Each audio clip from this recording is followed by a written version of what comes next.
د چارسدي ضلع د تنګي تحصیل په میجر قلعه نامو کوډو کې د سماجی کارکون جواد جلال خان په دیره کې د مشاعرې یو غونډه تر سره شوه چې پکې د ولسو د شاعرۍ صوفیانه کلامونو او مزاحیه کتابونو مخکتنه وشوه. په دا غونډه کې د چارسدي د بیلابیلو ضلعونو شاعران، ادیبان، لیکوالان راغلي وو او خپل کلامونه یې وړاندې کړل. په دې مهال شاعرانو د پیغمبر صلی الله علیه وسلم په شان کې د تعریف جوړ کړي شوي شعرونو سره سنجیده او مزاحیه شعرونه وړاندې کړل.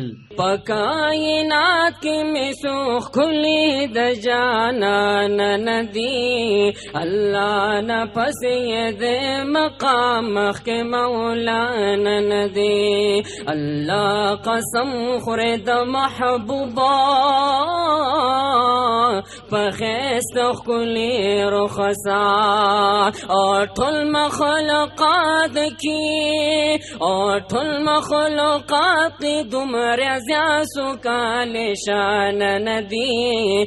تا نکتل رات گناہ کاری، ستا خفکول رات گناہ کاری. یاد دیشی چتا قسم را کڑیو، یاد دیشی چتا قسم را کڑیو.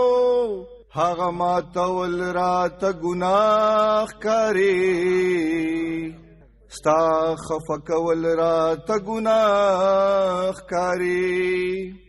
پرمبیم جړی وباسي تنگ د لاسه د باغوان شو، که زما منی راغون شه مونږه هسم کچالان شو.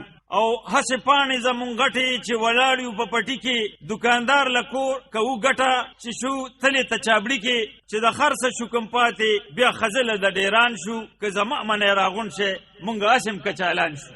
د مدني ټولنې فعال جواد جلال خان وایي چې باید داسې غونډې په کلیوالو سطحو وکړي شي، ځکه چې دا د علم خورولو په لور یوه خڅه ده او دوی به دغه دوامداره ساتي. هغه وایي که نه چې د څه نه کول له څه بهتره دی. دا یو سټپ دی او چې یو قدم ته والې نو ته د لکونو د زرګونو میل مسل طی کولی شي. نو دا زما لومبی سټپ دی. انشاءالله داسې بالم په رواجونو، په معاشرتي برایانو او ډېر داسې څیزونو خو ستاسو تعاون له بغیر اسم نشي کېدی. خو تاسو هم تعاون کوئ، راځئ موږ له وخت په وخت څنګه چې رالی نو زه ستاسو ته اول د دې ډاډګیرنه درکوم. دې کې د ټول اشنغرلو او نمونه خو به ماته زه به دغه شمه ډېر زیات وو. دې کې محبوب ګل یاسر صاحب، صافي صاحب، اختر منیر صاحب، بادل صاحب، آزاد اشنغري، صدف صاحب، مطلب کسل شاه صاحب. په دې مهال د بیلابیلو شاعرانو د ولسو کتابونو مخکتنه وشوه. د دغې نه وړاندې د قلم قافلې ادبي جرګې په مشرۍ کې هم یوه د مشاعرې غونډه شوې وه چې پکې ګڼو شاعرانو ګډون کړی و.